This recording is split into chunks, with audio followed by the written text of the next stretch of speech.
Bien, bonsoir à toutes et à tous. Bonsoir, cher Nicolas. Je reviendrai sur ton cas, si tu me permets, dans quelques instants. Mais je dois commencer par signaler que dans le cadre de ce cycle d'échanges, pas de conférence, d'échanges un soir au MEDEF, nous battons ce soir tous les records d'affluence. Donc tout ce que...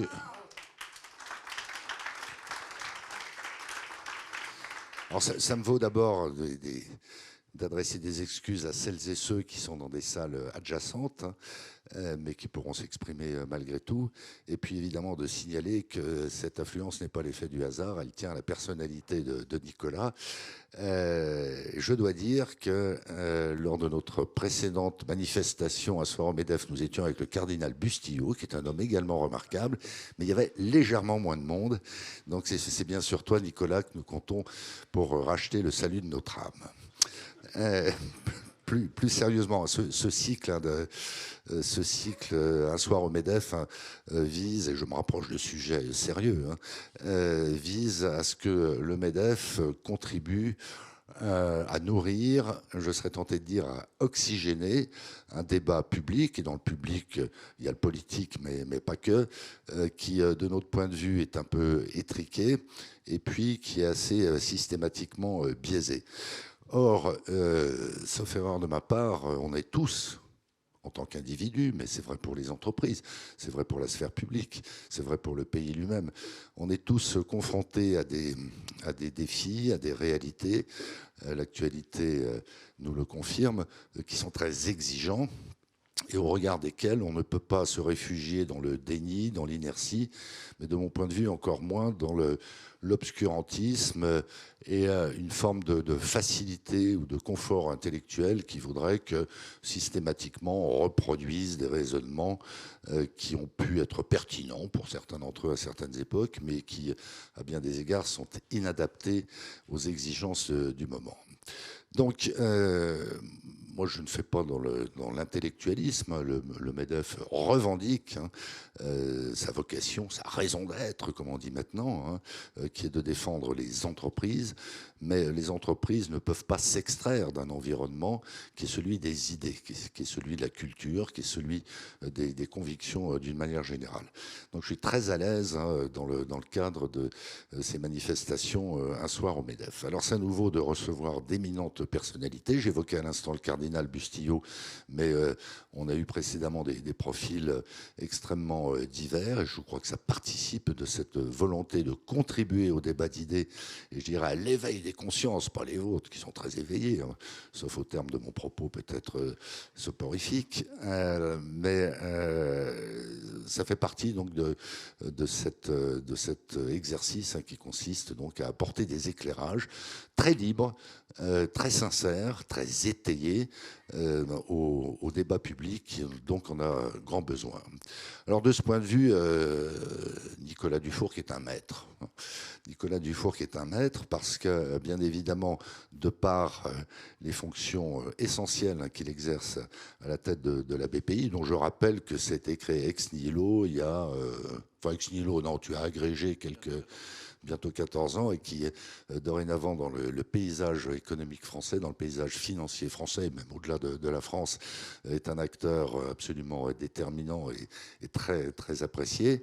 Et puis par ailleurs, ce qui n'est pas monnaie courante, je vais parler de finance, je peux parler de monnaie, ce qui n'est pas monnaie courante dans ce milieu, et au regard des responsabilités que tu exerces à la tête d'un établissement public de surcroît, oui, enfin, tu es un actionnaire public. Voilà. Oui, c'est une SA. Oui, mais enfin, quel statut? SA, bon, je me reprends, voilà. Non, mais c'est d'autant plus impressionnant, je ne vais pas dire courageux, même si ça l'est, impressionnant que tu aies cette liberté de ton. Voilà, en contribuant, en apportant au débat des analyses fondamentales, très étayées, très documentées, très chiffrées d'ailleurs, mais sans t'enfermer dans une approche technocratique qui pourrait être un peu dissuasive hein, pour le lecteur ou pour l'auditeur, non, avec une qualité pédagogique, et puis à nouveau, cette légitimité que te confèrent tes fonctions à la tête de cette magnifique réussite qu'est la SABPI, et ses différentes émanations. Voilà, pour toutes ces raisons, on est absolument ravis de t'entendre, de te recevoir, de t'entendre. Et puis alors, ce qui ne gâte rien, hein, c'est qu'on est essentiellement alignés. On est essentiellement alignés. Alors on peut ne pas l'être toujours. Et à ma place, qui est bien différente de la tienne, enfin, je suis entrepreneur avant toute chose également, hein, je m'applique aussi, le MEDEF s'applique à être contributeur à l'objectivation, à la rationalisation du débat. On l'a fait sous différentes formes. Moi, je vais lancer un front économique hein, qui a associé des économistes de premier plan, dont l'un, je le rappelle, qui co-présidait ce front économique avec moi, n'a obtenu rien de moins que le prix Nobel entre-temps. Je fais évidemment référence à Philippe Aghion, mais un certain nombre de ses pairs qui font autorité, plus que d'autres, je ne vais pas être plus précis que ça, qui ont pu un peu saturer le débat public quand il s'agit de parler de fiscalité du capital. Vous voyez de qui je veux parler. Et puis des chefs d'entreprise également très engagés. Voilà, on a produit un certain nombre de propositions. Et je finis en disant simplement que le MEDEF tiendra son rang, tiendra sa place en perspective des élections qui se rapprochent, qui seront certainement déterminantes pour notre pays. Toutes les élections le sont, mais celle-ci, je parle de la présidentielle et des législatives qui immanquablement s'en suivront, celles-ci, ces élections s'inscriront dans un contexte particulièrement exigeant, je reprends cette expression.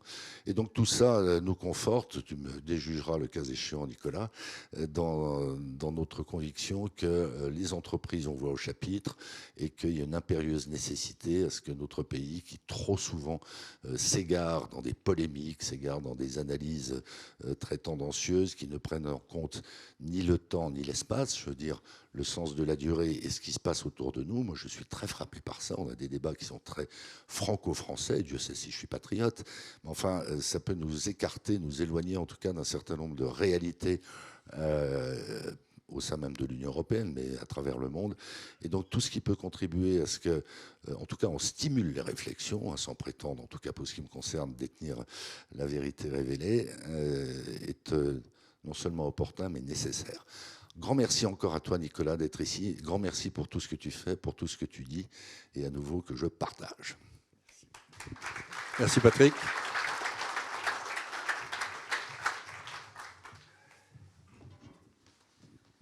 Bien, merci Patrick Martin de nous inviter à un dialogue franc et direct et sans détour. Bonsoir Nicolas Dufour. 20 000 exemplaires. Je peux expliquer le succès peut-être aussi de cette soirée, ce soir au MEDEF. 20 000 exemplaires, chiffre de 20 000, je dirais un autre chiffre, 3 500, mais ça c'est milliards de dettes. C'est à peu près le compte à ce soir. J'ai envie de commencer peut-être cette conversation en vous laissant quelques minutes pour nous dire quel diagnostic vous portez, vous, dans ce livre, qui est quand même une somme extrêmement documentée, comme l'a dit Patrick Martin, avec des faits, avec 50 interviews de décideurs, donc vraiment un livre qui permet de se faire une idée, qui n'est pas un livre militant. Qu'est-ce que vous avez voulu dire? Pourquoi? Après la désindustrialisation, qui pareil était un livre, finalement, dont le titre était extrêmement sobre, hein, c'est un livre d'historien du temps présent de l'économie? Absolument, oui, merci de dire comme ça. En réalité, j'ai beau être patron de la BPI, il y a des questions auxquelles je n'avais pas de réponse moi-même. Donc je me suis dit, si moi-même je n'ai pas de réponse à ces questions-là, imaginez les Français. Pourquoi est-ce que la France est désindustrialisée? Pourquoi est-ce qu'on a 3 500 milliards de dettes en croissance de 150 à 200 milliards par an? Tous les Français, finalement, se posent la question. Hein. Et moi-même, je ne savais pas. Je ne savais pas exactement dire quelles étaient les raisons fondamentales de la désindustrialisation. Et je n'avais pas non plus conscience totalement du fait que, en réalité, personne ne savait non plus. Jusqu'au jour où, un soir, je me souviens très bien, à l'endroit précis, c'est des moments d'épiphanie comme ça, à la BPI, en sortant d'une réunion avec des économistes du Conseil d'analyse économique, je discute avec Agnès Benassi-Kéré, certains d'entre vous la connaissez, et je lui dis, mais toi, dis-moi, toi. explique-moi, qu'est-ce qui s'est passé ? Et elle a la candeur de me dire, écoute, on ne te le dira pas, mais moi je vais te le dire, les économistes ne savent pas ce qui s'est passé. Hein, et là, je me suis dit, bon, on ne peut pas accepter ça. On va interviewer une cinquantaine d'entrepreneurs qui ont vécu dans leur chair la désindustrialisation de la France, et il en ressortira une vérité qui est ce que, à très juste raison, tu appelles l'histoire du temps présent. Une histoire d'ailleurs que, malheureusement, en France, on fait extrêmement peu. C'est-à-dire qu'on peut déjà faire l'histoire des années 2012-2017, par exemple, du quinquennat Hollande. On a tout ce qu'il faut. Mais non, c'est quelque chose qui est absolument... Je dis ça, mais ça pourrait être le quinquennat d'avant ou le quinquennat d'après. Hein. L'histoire du temps présent, elle est en fait mise dans l'ombre, au coffre, oubliée, et soit on se reporte à une histoire très ancienne et on va nous rabâcher sur, par exemple, le gaullisme social, hein, qui revient beaucoup en ce moment dans les déclarations publiques, notamment du Rassemblement national. Hein. C'est-à-dire une histoire très très lointaine, qui est totalement inadaptée à la compréhension de ce qui se passe aujourd'hui. Le général de Gaulle aurait été terrifié par les dérapages de l'État-providence d'aujourd'hui. Terrifié. Hein. Soit on s'intéresse au temps présent, mais absolu, c'est-à-dire ce qui va se passer demain, ça s'appelle l'actu. Hein. Donc entre très loin et l'actu, rien. Et moi je pense que pour que les Français puissent comprendre ce qui s'est passé dans leur vie, il faut juste raconter leur vie. Donc ça a donné le livre sur la désindustrialisation de la France qui permettait au fond, conclure que ça n'était pas l'euro qui nous avait tués. Hein, ce bouc émissaire était illégitime. C'était toute la France qui avait décidé de se désindustrialiser. Tout le monde avait d'une certaine manière ses empreintes digitales.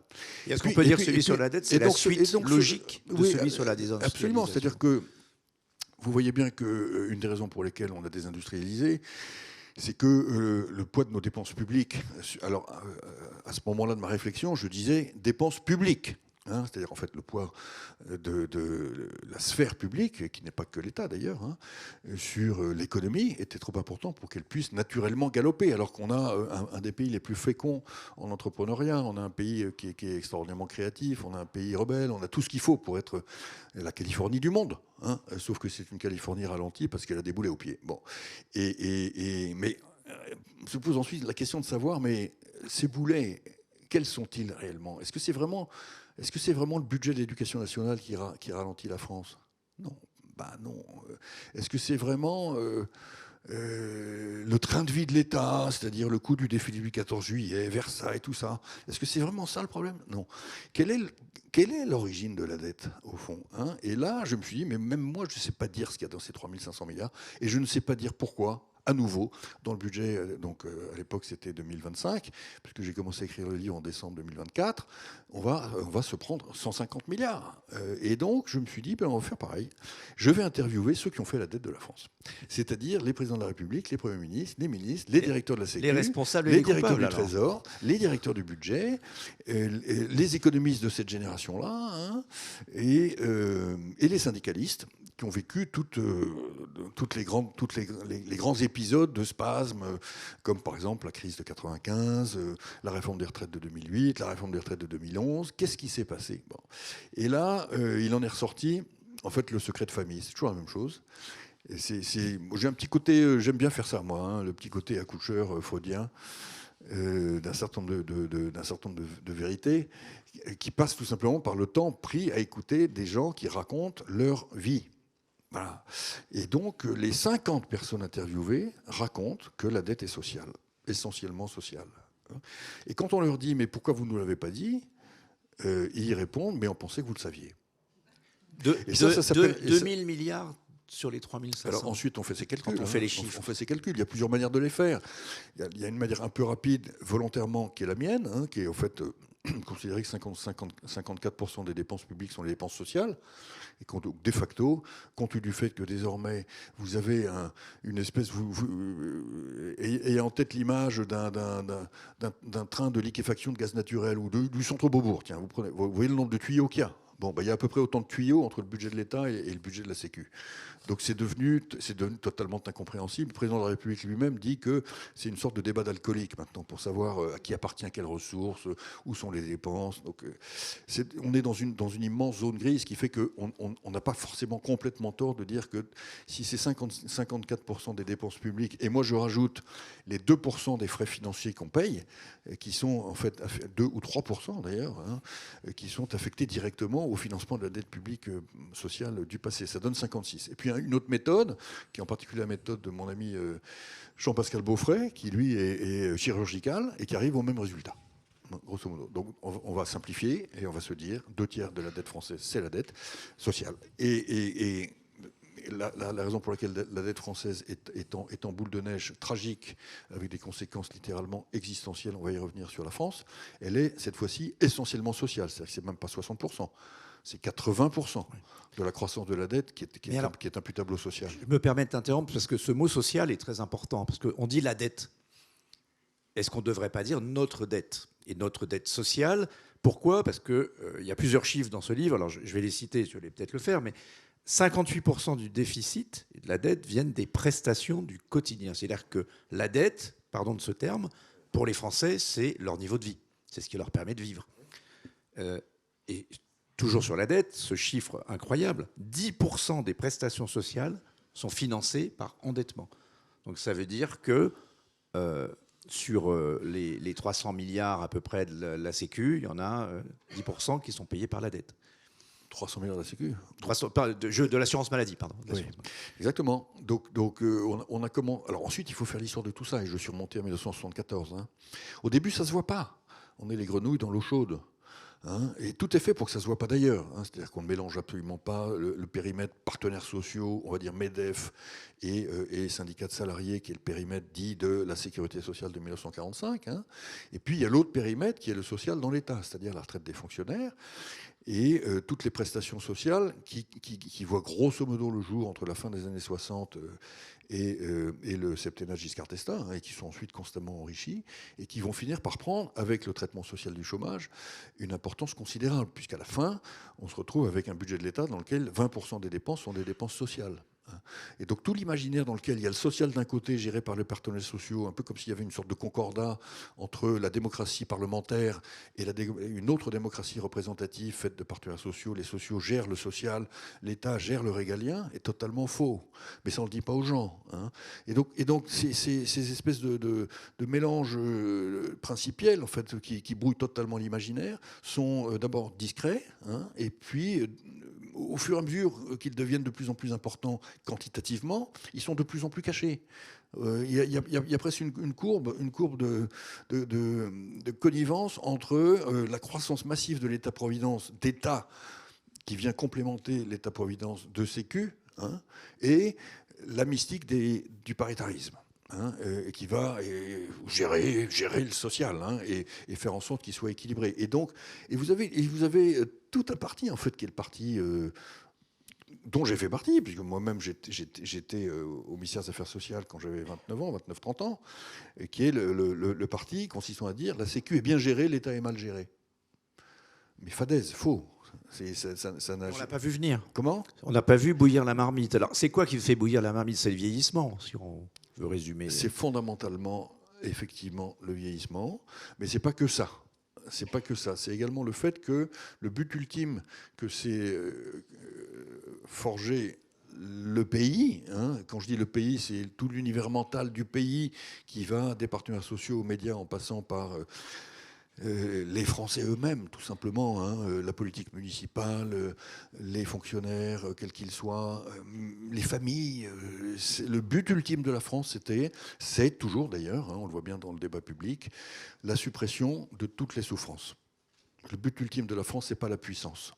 Le but ultime de la France, c'est pas l'économie du tout, c'est pas forcément c'est certainement pas l'équilibre évidemment, hein, c'est pas le rayonnement. Le but ultime, c'est de considérer qu'aucune souffrance doit être laissée de côté. C'est-à-dire qu'il faut absolument retourner toutes les pierres et ensuite on verra comment on se débrouille. L'intendance de toute façon suivra, l'argent il y en a. Donc c'est plus la philosophie du système lui-même, oui, auquel s'est rajouté le vieillissement démographique qui évidemment a fait flamber. Qui est la philosophie intrinsèque de toute démocratie sociale. Donc il faut comprendre aussi que c'est pas spécifique à la France. Tocqueville l'avait absolument prévu.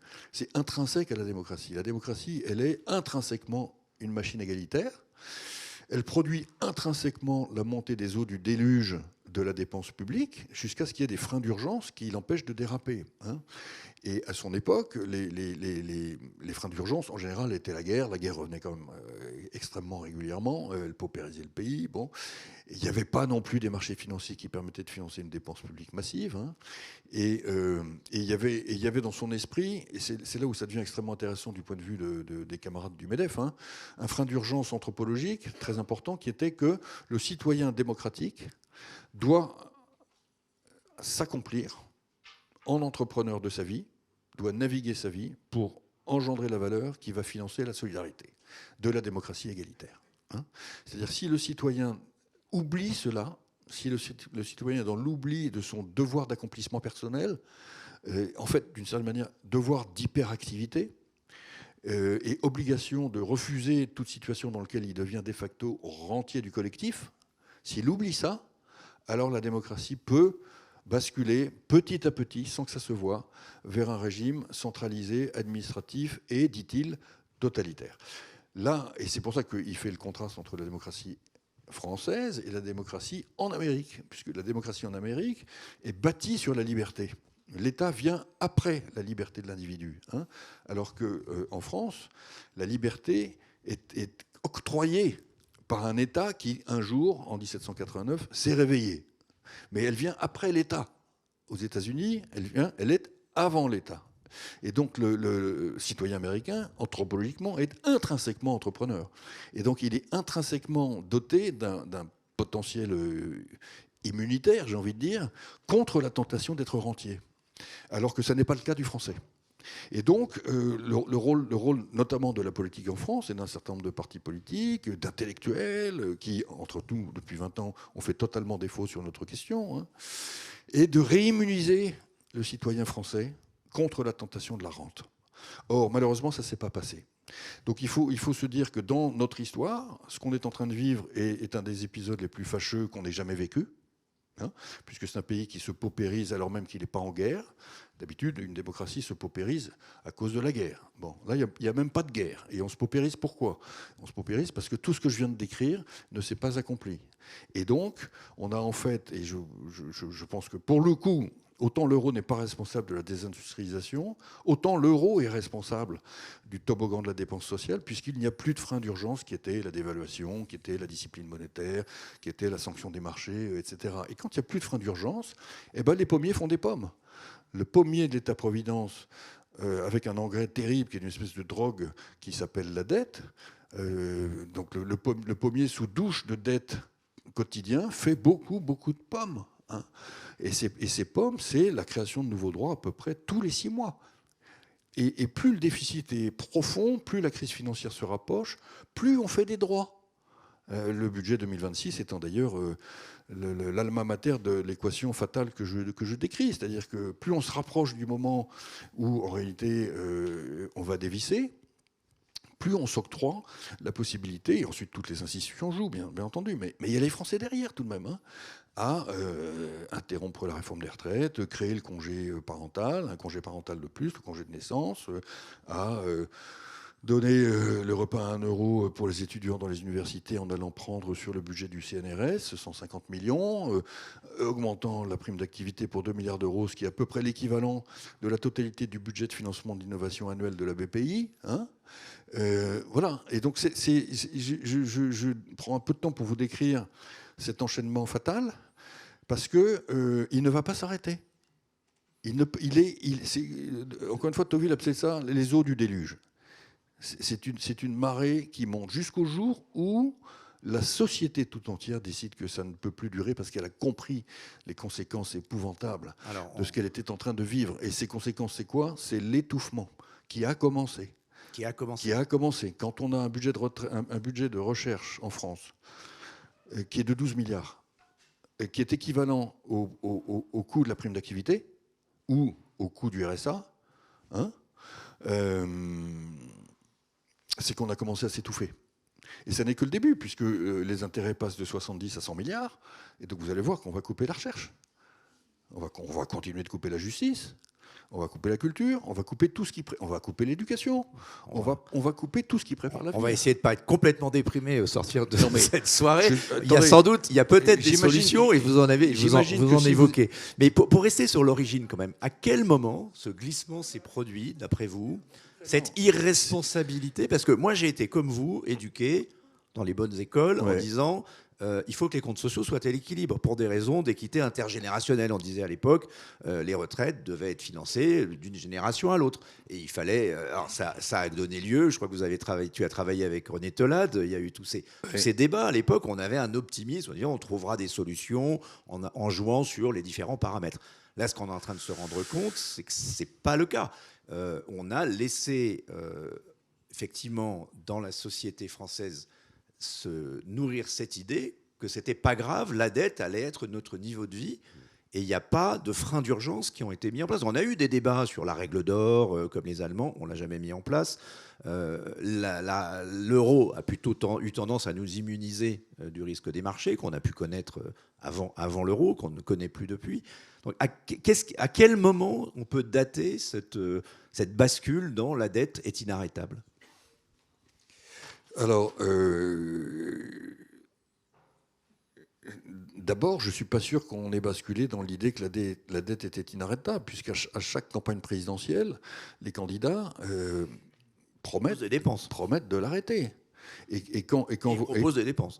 Non, mais c'est bien le problème, c'est que en réalité, on est dans un système d'impuissance opérationnelle, mais aussi d'impuissance intellectuelle. C'est-à-dire que la plupart des acteurs, pendant toutes ces années, jusqu'aux années récentes où quand même la lumière se fait, je pense, n'avaient pas réellement conscience du fait que la dette était sociale. La dette, on ne la vote pas. Et donc, on essaie de voter des budgets qui essaient de respecter la règle de Maastricht, les 3%. Bon, les 3%, ils ont été édictés, inventés. J'en ai fait l'histoire dans le livre, à une époque où... vraiment calcul de coin de table. Hein. C'était Jacques Delors à l'époque. Hein. Et c'est venu du fond de la direction du budget. On leur avait passé une commande de trouver un espèce de KPI. Bon. Mais c'est une époque où on croyait encore possible la croissance à 3%. Et donc on vote des budgets, et puis on s'aperçoit qu'en fait le budget en question, il suppose que on s'endette, mais on n'a pas voté la dette. On ne fait pas du tout comme aux États-Unis. Il n'y a pas de plafond de la dette voté en France. Hein. Donc la dette est toujours constatée ex post, et on ne prend jamais, ne serait-ce que 5 minutes, pour essayer d'expliquer mais pourquoi est-ce qu'on a été obligé d'en rajouter une énorme couche, ou pourquoi est-ce que, au fond, on a de facto considéré comme impossible dans la culture française de faire voter, quand tout va bien, que la croissance mondiale est très forte, que la croissance économique en Europe est très forte, un budget en équilibre. Hein. On ne s'est jamais vraiment posé la question. Hein. Et je pense que ce qui a fait probablement beaucoup de mal, parce que c'était même beaucoup répété, c'est la phrase de Michel Rocard disant, quand il a publié son livre blanc, sans faire de réforme, hein, il publie le livre et il ne fait pas la réforme, que c'était quelque chose qui était susceptible de faire sauter 30 gouvernements. Voilà. Ça, c'est la phrase qu'il ne fallait pas prononcer. Il avait raison, mais il aurait mieux fait de se taire. Quoi? Mais non, mais il n'avait même pas raison en plus. Hein. Non, je ne pense pas. C'est-à-dire que de toute façon, je vais vous dire, que vous fassiez des réformes ultra-sociales généreuses ou des réformes courageuses, les Français vous renvoient à la maison. Non mais de toute façon, c'est depuis 40 ans, personne n'est réélu, sauf Emmanuel Macron, à cause du Covid. Personne n'est jamais réélu. Hein. Ou alors en temps de cohabitation, parce qu'il y avait cette fin de balayeur là, qui permettait au chef de se retirer légèrement pour revenir. Bon. Mais les Français, de toute façon, veulent du changement. Et une des raisons pour lesquelles ils veulent du changement, et ça Thomas Piketty l'a parfaitement établi avec sa femme dans son dernier livre, c'est que c'est le changement qui produit des droits sociaux nouveaux. Non mais c'est très clair. Il a fait un énorme bouquin avec une dizaine de thésards. Mais sa conclusion n'est pas la mienne. Sa conclusion, c'est, par conséquent, il faut que ça change de plus en plus. Hein, c'est cette culture, la dette, c'est notre niveau de vie, donc c'est pas grave. Non, et alors, c'est notre dette, c'est votre problème. Non, mais moi, je pense justement que les choses peuvent commencer à changer maintenant, parce que on dit aux gens ce qu'on leur a jamais dit, à savoir que 10% des retraites étaient financées par la dette, 10% de leurs dépenses maladie est financée par la dette, 10% du RSA, 10% des allocations chômage, etc. On leur a jamais dit. Mais quand on le leur dit, Ah ben, il y a quand même la moitié de leur cerveau qui est plutôt Crédit Agricole près de chez moi, le bon sens, hein, qui s'insurge et qui dit attendez, c'est pas possible. C'est pas possible, c'est quand même extrêmement grave ce que vous êtes en train de me dire. Êtes-vous sûr de vous? Mais oui, on est sûr de nous. Et là, les gens sont prêts à bouger. Et quand on leur dit, vous avez bien conscience du fait. Vraiment, parce que dans le livre, il y a aussi ce chiffre. Un électeur sur deux est financé par les prestations sociales. Alors c'est 50%. Et c'est surtout les plus âgés qui votent aujourd'hui le plus, qui s'intéressent le plus à leur retraite. Oui, mais moi, je suis pas convaincu par l'idée que les gens votent en fonction de leurs intérêts. C'est vrai jusqu'à une certaine limite. Sinon, les jeunes ne voteraient pas LFI. Hein, ou ils voteraient pas Rassemblement National. Les deux partis, LFI et Rassemblement National, ont des programmes qui sont des programmes pour les vieux. Et ils votent pour eux. Donc c'est plus compliqué que ça. C'est quand même plus compliqué que ça. Hein. Le sondage qui est sorti aujourd'hui est extrêmement intéressant. Le sondage IFOP, je ne sais pas si vous avez vu. Hein. Un sondage qui dit que 52% des retraités sont prêts à faire des sacrifices parce qu'ils ont compris que ça allait dans le mur. Et 52% des retraités, par conséquent, sont d'accord pour dire que le fait d'avoir en France un niveau de vie des retraités identique au niveau de vie des travailleurs, des actifs, est une aberration. Hein, en Allemagne, le niveau de vie des retraités, il est 15% inférieur au niveau de vie des salariés. Donc moi, je ne suis pas pessimiste de ce point de vue-là. Je pense qu'il y a une vertu performative de la vérité, dès lors qu'elle est énoncée de manière équanime. C'est-à-dire que dès que vous commencez à pointer du doigt les gens, essayer de trouver des boucs émissaires, vous êtes mort. Et à juste raison d'ailleurs. Parce que de même que quand on cherchait le responsable de la désindustrialisation, on pouvait, il était impossible de construire un consensus sur les raisons. Donc à chaque fois qu'on m'entraîne moi sur le terrain du mais qui est responsable, je n'y vais pas. Je pense que c'est vraiment toute la France. C'est toutes les familles, c'est tout le monde, c'est absolument tout le monde. Les politiques on est en démocratie, sont le pur miroir du peuple. Hein, et le peuple a souhaité, jusqu'à ce qu'il décide que c'est terminé, et c'est possible puisque partout en Europe, les mêmes peuples, un jour, depuis 10 ans, dans chacun des pays, ont décidé qu'en effet, il fallait pivoter. Je pense que la France peut pivoter. Donc on est à ce moment de l'histoire. Je pense qu'on est absolument à ce moment-là. Dès lors qu'on dit aux gens, vous savez, trouvez-vous normal qu'on demande à l'État de prendre chaque année un crédit conso de 150 milliards pour votre compte, qui vous est ensuite versé dans vos poches, et que, pour ce qui concerne les retraites, pour une part significative, vous allez épargner et placer en livret A ou dans des instruments de taux qui vont financer la fameuse dette du crédit conso de l'État. Hein, puisque c'est 150 milliards de dettes par an et c'est 150 milliards. Ça s'appelle une pyramide de Ponzi. Et c'est 150 milliards d'épargne de plus par an. Donc ça veut dire que ça tourne totalement à l'envers. Les gens, au fond, acceptent d'être interrogés sur ces absurdités-là. Hein. Alors évidemment, on est dans une démocratie vociférante, donc tout de suite, dès qu'on dit, qu'est-ce que vous voulez que je vous dise ? Moi, il y a 10% des prestations sociales financées par la dette, donc il faudra faire un haircut de 10% des prestations sociales si vous voulez que la dette arrête de croître. Là, la question de, mais qui va payer ? Est-ce qu'on sera tous traités correctement ? Nicolas, se pose naturellement. C'est vrai, mais c'est pas... Alors, tu y étais aussi à une réunion des GRAC, sans faire de publicité samedi, c'était assez intéressant, puisqu'il y avait Hollande et Édouard Philippe. Le débat politique, puisqu'on est dans les préludes de la présidentielle, c'est est-ce qu'il va falloir faire appel à... Hollande disait en gros 50% de hausse d'impôts, 50% de maîtrise de la défense. Et Édouard Philippe disait travailler plus, à l'allemande. Est-ce qu'on peut mener une campagne présidentielle aujourd'hui sur ce désendettement en proposant des solutions qui seraient acceptables par les Français et se faire élire sur un discours de cette nature ? Écoute, j'en sais rien. Voilà. J'ai envie de dire, j'en sais rien, mais c'est comme si tu disais, on est en 1939, est-ce qu'on peut vraiment tenter de se faire élire en disant aux Français qu'on va à la guerre ? On en est là. On va vers des moments extraordinairement douloureux pour notre pays. Et donc, pour moi, la question ne se pose pas. Alors, c'est beaucoup plus simple pour moi qui ne me présente pas. Mais après tout, je suis là peut-être pour c'est clair, ça, parce qu'il y a des gens qui se demandaient si, avec tous ces livres... tout ça est ridicule. Mais je pense qu'il faut des voix indépendantes comme ça, qui sont un peu comme des, secouent le cocotier, des quoi. Tintins, des gens qui, on sait pas, ils ont l'air sérieux, ils sont sérieux. Ils disent des choses fortes et ils n'ont pas d'agenda personnel. Et donc ça ouvre la voie, en tout cas c'est ce que me disent les politiques, aux politiques pour qu'ils puissent sortir des choses qu'ils pensaient indicibles.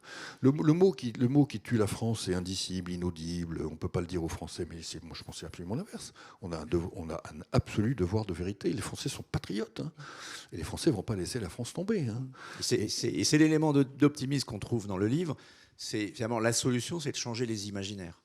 La solution, c'est de permettre à la société de faire sur elle-même un travail profond, hein, effectivement, et dans lequel elle ajuste un changement radical d'imaginaire, c'est une révolution, il ne faut surtout pas la souhaiter, mais on peut ajuster l'imaginaire. Et donc, moi, ce que je pense, c'est que on a réussi collectivement, sur la base de ce que nos anciens avaient planté, un miracle total qui s'appelle l'État-providence français. Hein, bon, il se trouve il a poussé trop haut. Hein, on a pensé qu'il pouvait pousser jusqu'au ciel. On a laissé penser aux Français qu'ils pouvaient vivre dans un imaginaire utopique, dans une espèce de ciel philosophique des idées, entretenu par toute une intelligentsia qui leur disait qu'ils avaient raison. Hein. Et en particulier par toute une sociologie qui leur expliquait qu'ils avaient raison de penser que toutes les souffrances devaient être traitées par des moyens de socialisation. Hein, qu'il ne devait rester aucune souffrance que l'individu devait traiter par lui-même. Hein, et ils se sont laissés emporter là-dedans. Et ça, c'est les années 90, 2000, 2010. Chaque nouvelle crise les a renforcés dans cette idée que le quoi qu'il en coûte était parfaitement légitime, jusqu'au jour où on leur explique qu'en fait, ça met le pays par terre, mais pas temporairement. Ça peut le tuer. Hein. Et donc, qu'est-ce que ça veut dire que de faire légèrement pivoter l'imaginaire? Ça veut dire simplement qu'il suffit de revenir à un régime de retraite français par répartition aussi généreux que le régime des pays qui sont à 3 heures de la gare du Nord. Et il suffit, s'agissant de la protection maladie, de revenir à un reste à charge correspondant grosso modo à ce que vous trouvez à 3 heures de train de la gare du Nord. Est-ce que pour autant, tous ces Européens qui viennent passer leurs vacances en France sont, dans une situation de paupérisation radicale? Il y a juste un non-dit dans ce que tu dis. Et donc, comme la maladie, c'est 320 milliards et ça va monter à 350, puis un jour, vous verrez même, je pense que la maladie passera devant la retraite. Évidemment, puisque la longévité se poursuit et que les progrès médicaux sont extraordinairement onéreux. Bon. Et la retraite, c'est 410 aujourd'hui, mais 410 qui vont monter à 400. Donc les deux gros postes sont ceux-là. Hein. Il ne faut pas mentir aux gens en disant on va faire des économies de boucle de chandelle. Il faut par exemple surtout pas commencer le travail de pivot de l'imaginaire en allant taper sur le RSA, par exemple. C'est pas le sujet. Le RSA, c'est 12 milliards. Les retraites, c'est 410. La santé, 320. Hein, les arrêts maladie, 17. Bon, voilà. Donc, il faut traiter la retraite et la maladie. Ensuite, on verra pour le reste. Hein. Traiter la retraite, ça veut dire 67 ans, désindexation tout de suite. De toutes les retraites ou uniquement des plus élevées? Parce que c'est ça le non-dit de ce débat. Ensuite commence le débat politique. Bon. Mais j'ai envie de dire là aussi, je vais vous dire, pour qu'on y arrive, il faut qu'on dépollue le champ du débat politique de toutes les chimères qui l'ont pollué. Hein, et qui ont entretenu la maladie auto-immune de l'État-providence, qui est de penser qu'en fait, il est éternel gratuitement. Et donc, parmi les chimères, je vais vous en citer un certain nombre. La chimère du point de croissance qui va revenir. Là, je le dis aux entrepreneurs, et c'est le patron de la BPI qui vous le dit, il n'y aura pas de point de croissance supplémentaire. Vous pouvez faire 20 BPI dans une société sur laquelle la vieillesse est tombée. Hein, dans 12 ans, vous aurez un Français sur 10 qui aura plus de 80 ans. Voilà. Et dans les 6 ans qui viennent, vous allez perdre 1,6 million d'enfants dans nos écoles. Donc la vieillesse est tombée sur le pays. Et la vieillesse organique, j'ai envie de dire. Hein. Donc, Ça, le point de croissance, vous pouvez imaginer monter le croissance potentielle est 1,1 cette année avec cette année à faire du golf. On va terminer à 0,8, peut-être même moins si ça continue. Mais bon, mais on peut imaginer une espèce de mobilisation générale de toutes les forces dynamiques du pays de remonter parce que le monde entier serait reparti à 1,3.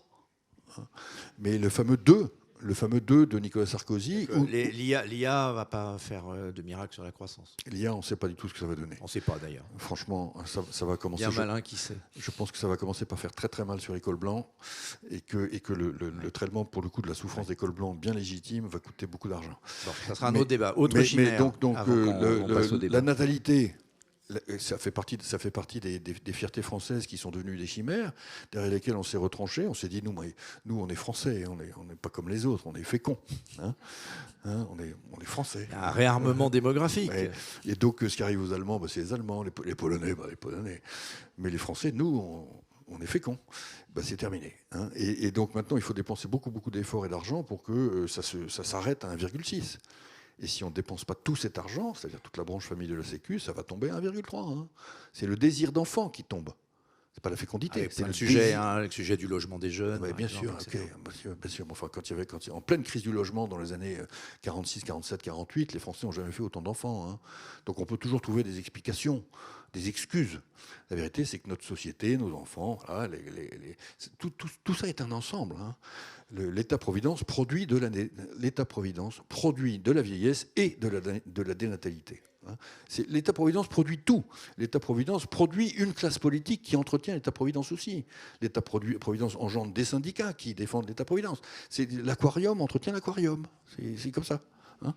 Et donc la natalité ne repartira pas. La productivité, le fameux choc de productivité dont tout le monde parle, je n'y crois pas. Il y aura peut-être un choc de productivité venu de l'intelligence artificielle, mais dans un monde qui est franchement un monde territoire inconnu qu'on n'a jamais vu. Un peu terrifiant. Terrifiant, honnêtement. Et si on a une très belle productivité du peu de gens qui continuent de bosser, c'est parce qu'il y en a beaucoup d'autres qui ne pourront plus travailler. Et une autre chimère, c'est l'idée que l'inflation va nous sauver. Non, l'inflation ne repartira pas.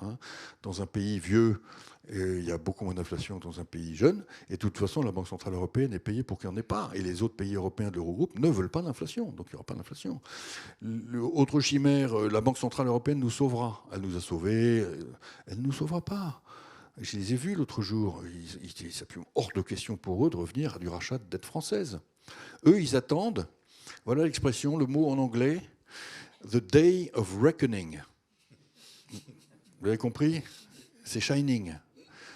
Ils nous regardent, ils sont terrifiés pour nous. Ils sont pleins de compassion. Terrifiés. Ils savent parfaitement qu'on doit faire un ajustement de 5 points de PIB. Ça ne s'est jamais fait. Personne n'a jamais fait. On a pris tellement de retard. Donc la Banque Centrale Européenne ne viendra pas à notre secours. Et puis, alors ensuite, vous avez des constructions mentales comme ça. Oui, c'est ça, le gaullisme social. Le gaullisme social, manifestement, il y a un truc derrière, il y a une recette miracle. La dette sociale et le gaullisme social. De Gaulle avait trouvé la recette miracle, et donc il suffit de la déterrer, et ça va aller. Ça, c'est quoi? Ça, c'est en gros la République, l'Alliance, c'est la coalition, c'est ça? Non, mais la coalition à l'allemande. Le gaullisme social, de Gaulle était très proche de Marc Sangnier, et donc il était très animé de la doctrine sociale de l'Église. Donc c'était Léon XIII, et c'était l'idée qu'il faut apaiser les souffrances de la classe ouvrière. Mais la France était un pays ouvrier et agricole.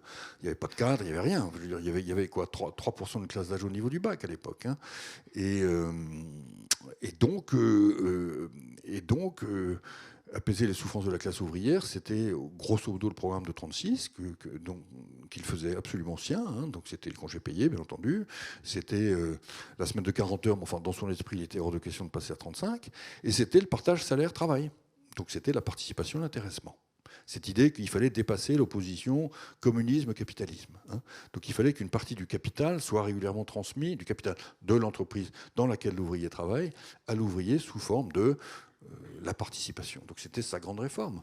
Mais quand De Gaulle était, on va dire, aux premières affaires, c'est-à-dire à l'automne 45, et puis encore très présent dans le débat public pendant toute l'affaire du RPF, eh ben, il y avait la sécurité sociale, c'était pas la retraite, il n'y avait pas de retraite. Puisque l'espérance de vie, c'était 63 ans et la retraite était à 65 ans. La CGT appelait ça la retraite des morts. Et De Gaulle se gardait bien de dire qu'il fallait descendre l'âge de la retraite à 63 ans. Hein. Ça lui allait très très bien, De Gaulle, que la retraite coûte rien. La sécurité sociale de l'époque, c'était les accidents du travail. L'accidentologie était énorme. C'était les indemnités journalières maladie, c'est-à-dire que quand un ouvrier était blessé, il fallait quand même qu'il ait un revenu, donc on lui versait des IJ. Hein. C'était la famille, parce qu'il fallait le réarmement démographique de la France contre l'Allemagne. Et puis, c'est tout. Il n'y avait pas de chômage. L'assurance chômage a été créée en 1958 par André Bergeron et De Gaulle, d'ailleurs. Et à l'époque, il y avait 50 000 chômeurs. Hein. Et donc ensuite, pendant toute la période des années 60 où De Gaulle était au pouvoir, avec Debré, Pompidou, et puis les grands anciens qui ont fait les ordonnances 67, Postel-Vinet en particulier, il y avait très très peu de déficit. La question des retraites ne se posait pas. On était en plein boom démographique. C'était le début du soin. Ce qui commençait à les inquiéter, c'était que depuis qu'on avait découvert la pénicilline en 1947, le soin commençait à représenter donc le médicament qu'avant on ne consommait pas, il n'y en avait pas. Et puis les hôpitaux, avec la création des CHU en 1958 aussi, commençaient à coûter un peu plus cher qu'avant. Puis un peu plus que plus, et puis c'était le début du dérapage des dépenses d'assurance maladie. Hein. Mais De Gaulle s'est jamais intéressé à la vieillesse des vieux, par exemple. Il s'est jamais intéressé aux handicapés. Il s'est jamais intéressé à la pauvreté. Tout ça, c'est la campagne de 1974 qui, pour que Giscard l'emporte face à Mitterrand, a rendu nécessaire que la droite s'empare, en fait, de ces nouvelles souffrances. Hein. Avec un personnage qui a joué un rôle fondamental dans cette histoire, qui était René Lenoir.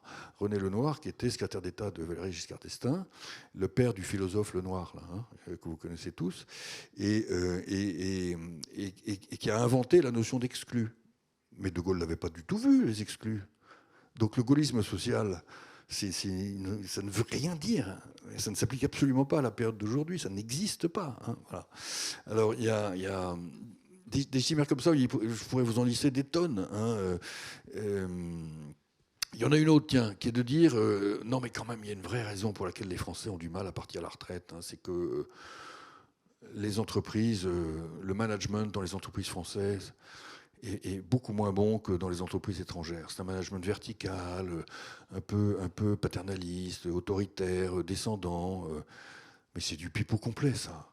C'est les études. Pardon, je dis ça. Je suis devant un public un peu facile pour le dire, c'est sûr. Bon, enfin, rassurez-vous, je le dis devant des publics de gauche aussi. Alors qu'il y ait des problèmes managériaux. Il y a des gens de gauche dans la salle. Hein. Non, mais un public de militants, j'entends. Mais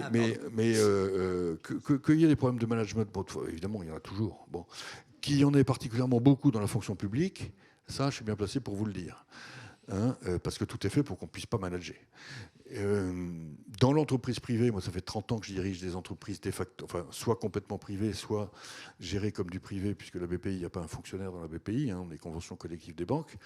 Je ne peux pas adhérer à cette idée-là, moi, je ne peux pas adhérer. Et quand je discute avec tous mes camarades entrepreneurs et clients, je ne peux pas non plus adhérer à cette idée que c'est parce qu'ils sont particulièrement durs que les Français ont absolument besoin de partir à la retraite à 61 ans, épuisés par un management toxique.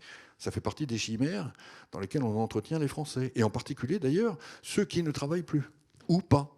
Hein. Donc il faut déminer le terrain. Il faut complètement déminer le terrain de tous ces trucs-là et se dire clairement, il n'y a pas de solution facile. Mais il y a des solutions. Il n'y en a pas. Oui, bien sûr. Il n'y en a pas eu dans les autres pays européens qui ont fait le job. Le seul choc qu'il faut faire, finalement, c'est un choc d'effort.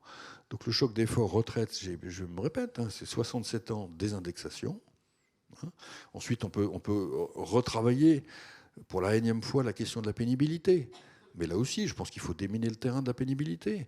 On ne peut pas laisser constamment la place libre à ceux qui nous expliquent que moins il y a d'ouvriers, plus le travail est pénible. moins il y a de troubles musculo-squelettiques, plus il faut de dispositifs de traitement de la pénibilité. Enfin, il y a quelque chose de totalement contradictoire. Et donc, il faut également reconnaître, il y a un moment, il faut dire aux gens ce qu'on a construit tous ensemble, voilà, ces protections-là, ben c'est bien. Et on s'arrête là. Donc les régimes de pénibilité dans la retraite par répartition d'aujourd'hui, ils sont déjà très généreux. Et il faut dire par ailleurs qu'à force d'utiliser la pénibilité comme gimmick de négociation de fin de réforme, on finit par la dévoyer totalement, avec un scandale national qui est que 40% des cadres partent en retraite anticipée. Tout ça pourquoi ? Parce qu'à un moment, il faut finir par signer, et donc les pouvoirs publics finissent par capituler devant les syndicats en disant bon d'accord, on va rajouter une couche, on va bouger légèrement les curseurs sur l'âge de départ de la carrière. Au début, c'était du temps de Jacques Chirac, c'était 15 ans, puis maintenant c'est 21 ans, hein, et puis le calcul de la durée de carrière, etc. Mais tout ça a des conséquences non seulement monétaires, mais des conséquences politiques et culturelles qui sont extrêmement graves. Donc quand je dis déminer, il faut également déminer la pénibilité. Tu n'as pas cité deux chimères qui seront sans doute, enfin, je ne sais pas si ce sont des chimères, en tout cas deux sujets qui seront sans doute sur ces questions-là dans le débat de la présidentielle dans l'année qui vient. C'est les riches ont qu'à payer, on l'a eu pendant le débat fiscal récemment, ou c'est la faute aux étrangers, on n'a qu'à réduire leurs droits. On voit à peu près à qui je fais allusion dans les deux cas. Est-ce qu'on peut trouver une solution dans le débat sur la dette ? Parce qu'il y a des solutions. Oui. On peut le faire. On l'a déjà fait. 5% c'est beaucoup. Ce n'est pas insurmontable à l'échelle d'un pays comme la France, à condition que ce soit fait avec un certain consensus. Mais si on part dans cette logique qu'on a déjà connue d'opposition, de fracture, en disant soit c'est les uns, soit c'est les autres, oui, on ne va pas y arriver. Donc, comment est-ce qu'on peut sortir de cette contradiction ? Ça fait partie de ce que j'appelle les maladies auto-immunes de l'État-providence. Hein.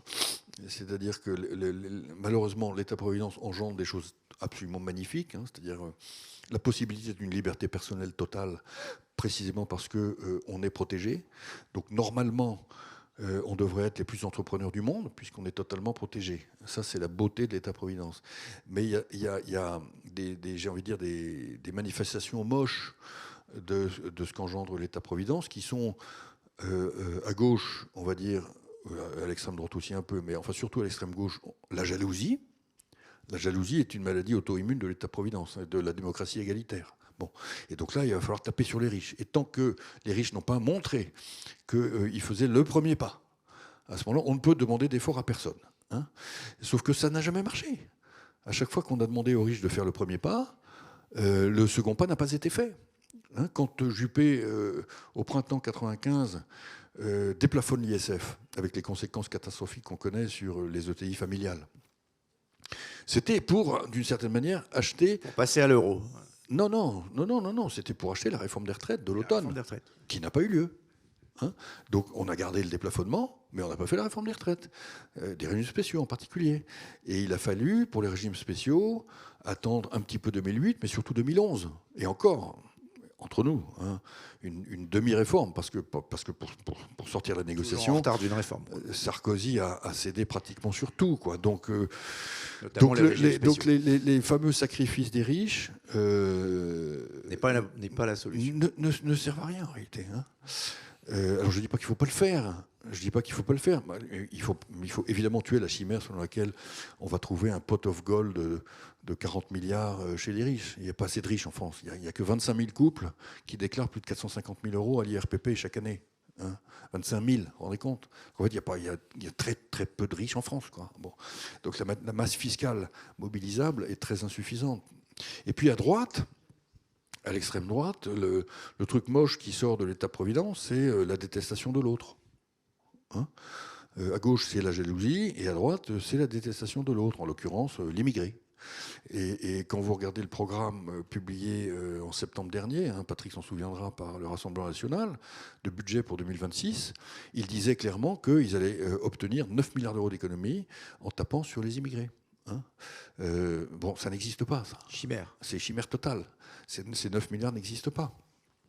9 milliards n'existent pas. Les 15 milliards sur les riches n'existent pas. Les 9 milliards sur les Arabes, en fait, n'existent pas, etc. Et donc, il faut le marteler auprès des Français. Alors, les Français, à la fin, quand même, ceux qui ont une toute petite retraite, etc., ils aimeraient bien que quelqu'un fasse un effort, quoi, que tout le monde souffre à peu près autant.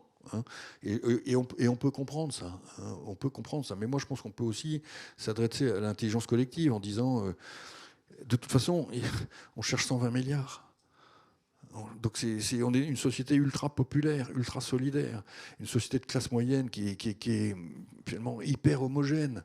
Et donc aller taper tout en haut ou tout à l'extrême là des populations très particulières, c'est-à-dire aller taper ce qu'on va appeler des boucs émissaires, ça va pas changer le problème.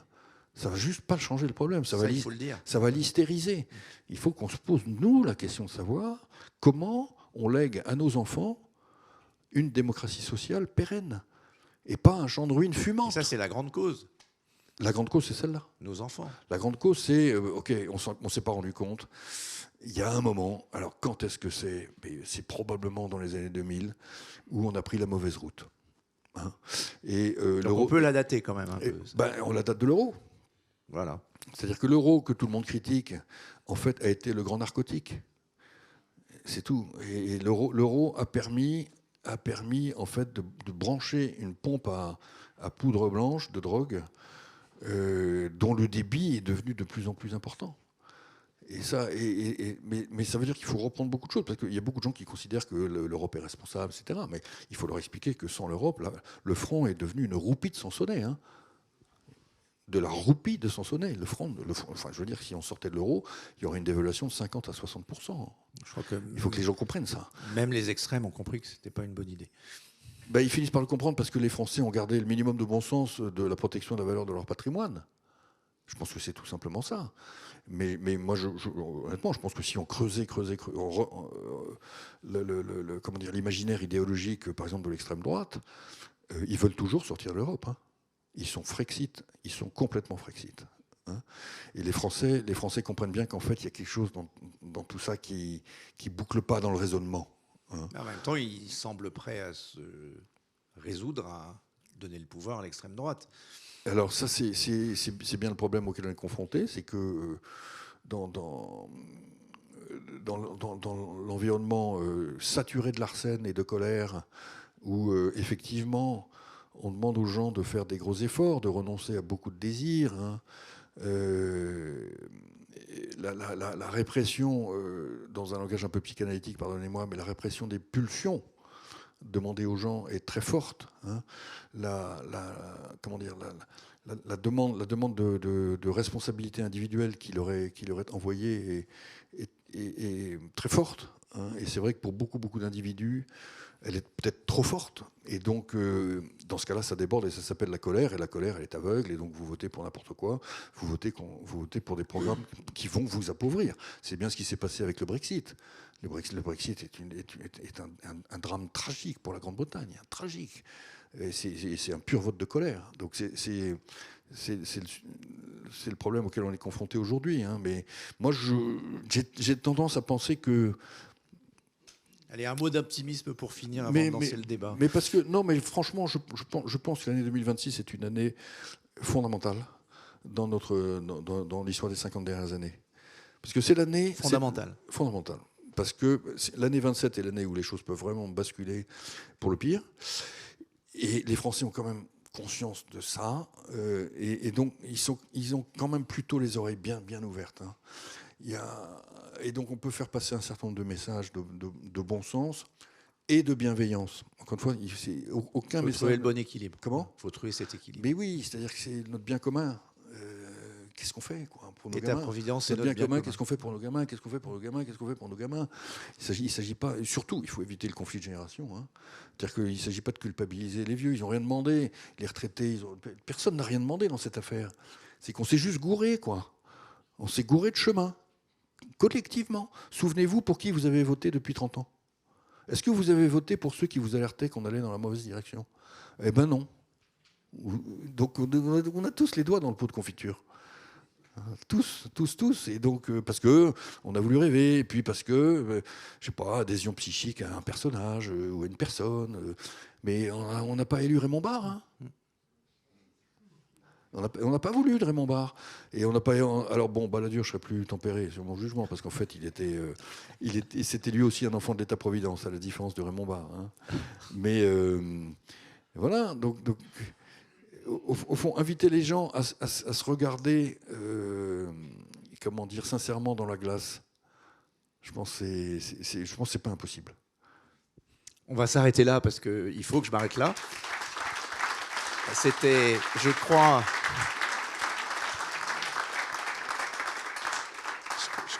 que les propos de Nicolas Dufour étaient directs et sans détour. C'était la mission et je crois que la conversation l'était aussi. On va peut-être donner à Patrick Martin l'occasion d'une première réaction et question. On va te passer un micro. Et ensuite, on prendra des questions dans la salle. Pour une petite. Trois réactions. La première, pour nuancer, compléter ce que tu as dit ou pas dit. Sur la démocratie sociale, je voudrais quand même rappeler, beaucoup le savent ici, qu'il y a 3 organismes qui sont bien gérés par les partenaires sociaux, les retraites complémentaires Agirc-Arrco, le régime accident du travail maladie professionnelle et un organisme dont on parle peu mais qui est une pépite qui s'appelle Action Logement. Pourquoi ? Parce que ce sont restés des modèles à peu près purs, je dis bien à peu près purs. Agirc-Arrco, pour l'année 2026, le patronat, le MEDEF, à vrai dire, s'est opposé à une revalorisation des retraites complémentaires, 80 milliards d'euros par an. Hein. Ce régime s'est soumis lui-même d'ailleurs à des règles prudentielles qu'il respecte scrupuleusement. Est-ce que la France est descendue dans la rue ? 13 millions de pensionnés à Agirc-Arrco, hein, au même moment où les régimes de base, eux, étaient indexés, y compris par des formations politiques qui, matin, midi et soir, viennent nous dire qu'il faut être responsable et qu'il faut restaurer les finances publiques. L'Agirc-Arrco suscite des convoitises. Moi, j'ai le souvenir amer d'une discussion il y a quelques années, je ne vais pas être plus précis que ça, quand l'État voulait taper 5 milliards d'euros dans les caisses de l'Agirc-Arrco, de m'y être opposé, le seul pour commencer parmi les partenaires sociaux, et m'être entendu répondre ou dire par un chapeau à plumes, on appelle ça comme ça maintenant, Patrick, je te préviens, on t'a accroché une cible dans le dos. Ils ont mal visé, heureusement. Bon. Donc il y a une tentation permanente de l'État d'interférer dans la gouvernance et de prendre l'argent. Accident du travail, maladie professionnelle. C'est un régime excédentaire. Tous les ans, l'État tape 1 milliard d'euros au motif qu'il est incapable de démontrer qu'il y aurait des sous-déclarations d'accident du travail et maladie professionnelle. Je ne sais pas ce que c'est qu'une sous-déclaration. Et puis on a Action Logement, la plus grande foncière d'Europe, 1 100 000 logements, autour de laquelle l'État tourne en permanence et qui finance d'ailleurs des politiques publiques, si ça vous parle, l'ANRU, l'ANA, etc., qui ne devraient pas être financées par cet organisme Action Logement, qui est intégralement financé par les entreprises. Bon, donc pourquoi est-ce qu'il faut malgré tout essayer de préserver la démocratie sociale ? Parce que je pense que c'est précisément l'enjeu démocratique. Quelle est l'alternative ? C'est que toutes les clés sont entre les mains de l'État, qui jusque-là, je pense que Nicolas l'a suffisamment dit, n'a pas été particulièrement efficient, efficace et vertueux en matière de gestion. Donc ça pose un problème d'équilibre démocratique. Mais encore faut-il que sur l'assurance chômage, sur d'autres régimes, eh bien, on revienne à la pureté cristalline du paritarisme. Et je le dis alors que le MEDEF est le seul des partenaires sociaux à vivre de ses cotisations et à pouvoir s'exonérer de financements publics qui en réalité sont financés par les entreprises. Donc je suis très décontracté pour dire ça. Deuxième point, tu as pointé le nez là-dessus. Moi je reste assez optimiste. Pourquoi ? Parce que matin, midi et soir, on nous dit mais voilà, aux 2/3 les Français sont opposés à la réforme des retraites, en clair à l'allongement de la durée de cotisation et au report de l'âge légal de départ en retraite. Ça c'est curieux, mais c'est à peu près au centième près la même proportion de Français qui disent ne plus croire en l'avenir des régimes de retraite, et singulièrement les jeunes. Moi, j'ai vécu là aussi des scènes cocasses pendant le fameux conclave, où j'ai entendu de la part de gens qui, à la tribune, disaient il faut absolument rétablir l'équilibre, me glisser, mais écoute, tu sais, 63 ans, on pourrait peut-être y réfléchir, etc. Pourquoi est-ce que le MEDEF a porté le chapeau de l'échec du conclave ? Parce qu'à un moment donné, en plein accord avec mes instances, j'ai dit ça suffit le double langage. On ne peut pas, et certaines organisations syndicales que par principe je respecte et que de fait je respecte, on ne peut pas dire d'un côté la main sur le cœur et les yeux dans les yeux, oui, dans l'intérêt des salariés, pas dans l'intérêt des entreprises. Il faut rétablir l'équilibre des retraites et d'un autre côté dire on va passer de 40 à 50% de départ anticipé. Moi, je ne suis pas un grand mathématicien, mais c'est de la pure arithmétique. C'était impossible. Donc, à un moment donné, moi, j'ai dit, le MEDEF a dit, écoutez, ça suffit de deux choses l'une. Soit on veut rétablir les retraites, et à ce moment-là, on ne peut pas, au titre de la pénibilité ou de je ne sais quoi encore, faire partir plus de monde encore en départ anticipé. Bon, il y a eu des mouvements contre la réforme des retraites. Les deux derniers, 18 septembre 2025, 4 octobre 2025. Combien de manifestants? Quelques centaines de milliers. Combien dans les entreprises privées? Le 18 septembre, moins de 1,5%. Le 4 octobre, moins de 1%. Y compris dans des entreprises, je le dis ici, qui exercent des activités qui peuvent être physiquement éprouvantes. Est-ce que je suis en train de dire que les salariés faisaient des sauts de cabri à la perspective que l'âge légal de départ en retraite soit reporté? Évidemment non. Mais les gens ne sont pas idiots. Je finis là-dessus. En disant, tu as rappelé ce chiffre qui a été publié ce matin, qui est encourageant d'une certaine manière, hein, sur la responsabilité et la lucidité des retraités. Moi, quand je vois que 83% de nos concitoyens considèrent que leurs enfants vivront moins bien qu'eux, c'est le commencement de la sagesse. Et donc, il y a une espèce de déconnexion et de peur panique d'un certain nombre de décideurs politiques qui sont convaincus que, séance tenante, le pays va être à feu et à sang parce qu'on prend des décisions courageuses. Je pense qu'il y a une attente de décisions courageuses, sous réserve qu'elles soient présentées d'une manière positive, constructive, et pour se projeter dans l'avenir. Je finis donc là-dessus, parce que tu n'en parles pas, en tout cas de mon point de vue, pas assez. Bien sûr qu'il faut parler des seniors, mais il faut parler des jeunes. La principale anomalie française, elle est là. Elle est chez les jeunes. On a un taux de chômage des jeunes qui est incroyablement plus élevé que partout ailleurs. On a un taux d'emploi chez les jeunes qui est hallucinant. Taux de chômage des jeunes en France, 20%. En Suisse, 3,2%. Taux d'emploi des jeunes en France, 35%. En Allemagne, 51%. Aux Pays-Bas, 75%. Qui parle des jeunes dans le débat public? Oui, on en parle pour dire qu'il faut aller gratter quelques centaines de millions d'euros sur les aides à l'apprentissage. Ça se résume à ça. On a un échec cuisant, disons-le, du système éducatif, de l'orientation, de la formation. Les entreprises ont une part de responsabilité là-dedans. Si on avait le taux d'emploi de l'Allemagne chez nos jeunes, on aurait 1 million d'emplois en plus. Déjà, ça serait 1 million de jeunes qui ne seraient pas à la rue. Ça contribuerait à l'équilibre des finances publiques, ça créerait de la concorde civile, ça ferait de la production en plus. Et si, de surcroît, ces jeunes ont été bien formés et bien orientés, ça pourrait également contribuer à la productivité. Donc on a à la fois, en termes de conscience collective, même si elle est largement inavouée, et de potentiel de redressement, on a les ingrédients. Mais il faut des gens comme toi qui appellent un chat, qui le fassent sans viser un destin personnel et qui finalement soient légitimes parce que disent les choses simplement, sans agressivité. Et voilà, c'est ce qu'on essaie de faire.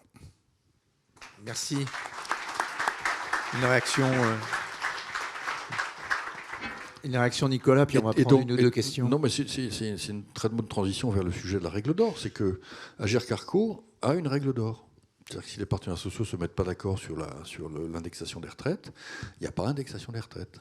Voilà. Donc c'est pour ça qu'Agirc-Arrco tient. Alors évidemment, sous les assauts répétés des partis politiques qui aimeraient bien mettre... Je peux ajouter, il y a eu dans le débat sur le conclave une occasion, je ne sais pas si elle est manquée de la part du MEDEF ou des partenaires sociaux, de redonner aux partenaires sociaux la responsabilité de l'ensemble du régime. C'est le point sur lequel je voulais venir, pour vous dire très, très sincèrement que je n'y crois pas. J'ai l'impression que Patrick non plus. Hein, je n'y crois pas, parce qu'on ne peut pas comparer Agirc-Arrco et régime général. Agirc-Arrco est resté dans la pureté originelle du modèle assurantiel des anciens. De ce qu'on appelait les assurances sociales, donc un régime contributif, il est par points. Comme vous le savez, les points, personne n'y comprend rien. Donc ça permet de piloter le régime, et c'est à ça que ça sert d'ailleurs. Et par ailleurs, c'est des partenaires sociaux qui sont ultra responsables, puisque ils sont d'une certaine manière co-solidaires, co-responsables et copropriétaires du régime. Ils se sont d'ailleurs autorisés dans les années 2000 à augmenter massivement les cotisations pour équilibrer le régime. Donc ils ont fait dans les années 2000 ce que Raymond Barre avait fait dans les années 70 sur le régime général, contribuant par là à augmenter massivement le coût du travail en France. Ça les a pas arrêtés, les syndicats de salariés. Et patronaux non plus, d'ailleurs. CNPF ou MEDEF à l'époque déjà. Hein. Donc, parce qu'on parle quand même d'une augmentation de 9 points de cotisation sociale dans les années 2000 pour équilibrer le régime Agirc-Arrco. Mais ils ont fait ce qu'ils avaient à faire. Un régime assurantiel. Ça l'a sauvé. C'est tout. C'était à l'époque menacé. C'est-à-dire qu'un régime assurantiel, quand il augmente sa sinistralité, il augmente ses primes. Voilà. Donc, est-ce que l'assurance chômage... la raison pour laquelle je pense que ça ne peut pas marcher sur le régime général, c'est que le régime général, depuis très tôt, en fait, a été traversé de profonds courants politiques, de demandes de rétablissement d'une forme d'équité sociale. Donc le régime général est incroyablement redistributif, beaucoup plus que l'Agirc-Arrco. Il est shooté à la dette, quoi. Alors ensuite, il se trouve qu'il est shooté, que cette redistribution est pour partie financée par la dette. Mais à supposer même qu'elle ne le soit pas, hein, il est redistributif. Hein, c'est-à-dire que la maladie, par exemple, les cotisations sont déplafonnées. Il n'y a quasiment pas de pays en Europe où les cotisations maladie sont déplafonnées. Tout le monde les gens sont normalement dans une société salariale tertiaire à peu près malade de manière identique. Eh ben, en France, non. En France, ceux qui ont des revenus significatifs achètent leur assurance maladie beaucoup plus cher, puisque c'est déplafonné depuis, ça a commencé avec Simone Veil et puis ça s'est terminé avec François Mitterrand.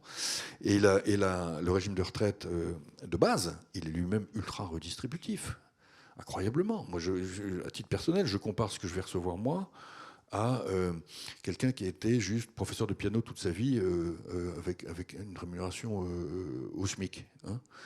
Bon, ben moi, je vais recevoir 4 fois et demi, alors que j'ai quand même eu des belles rémunérations toute ma vie, ce que le professeur de piano reçoit. Hein, vous vous rendez compte ? Normalement, je devrais recevoir 30 fois. Donc le régime est ultra redistributif. Et il s'ajoute à ça tout le financement que Patrick connaît bien de la retraite, des points de retraite des chômeurs, des points de retraite des minima sociaux, des points... Hein, et donc ça, je pense que c'est impossible à gérer dans un mode paritaire. Enfin, je pense. Hein. Je dis pas que c'est bien géré dans un mode parlementaire.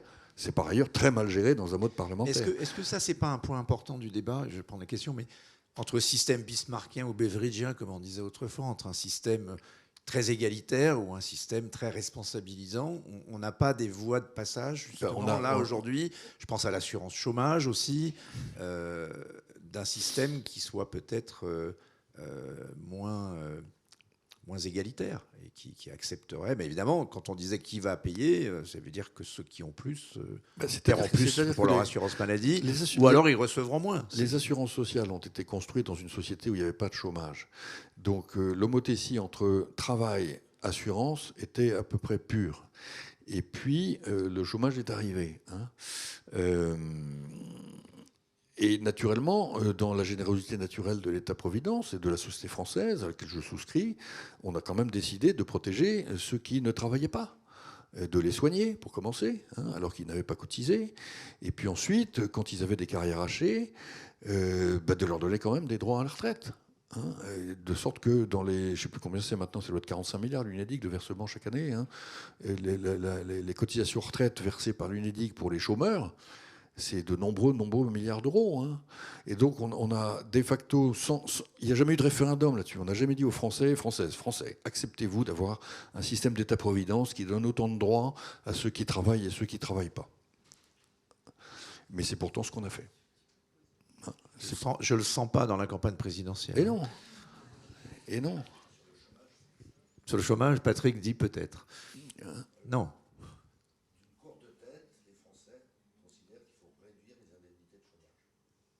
D'une courte tête. Oui.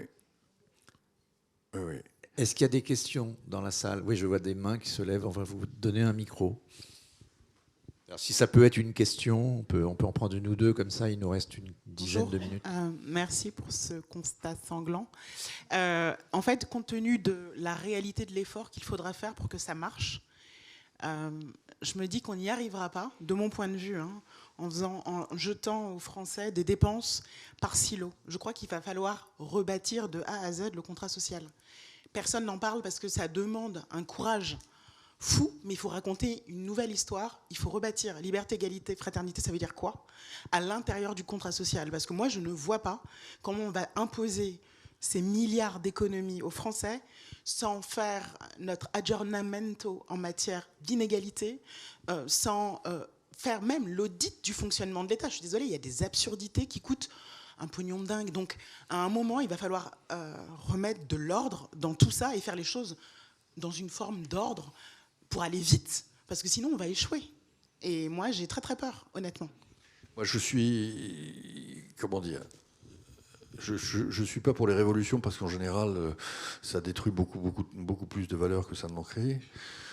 Donc je pense qu'il faut plutôt essayer de, un peu comme la double hélice, là, faire pivoter notre contrat social sur des bases raisonnables. Donc aujourd'hui, les 3 grands postes de dépenses, c'est la retraite, la maladie et les 300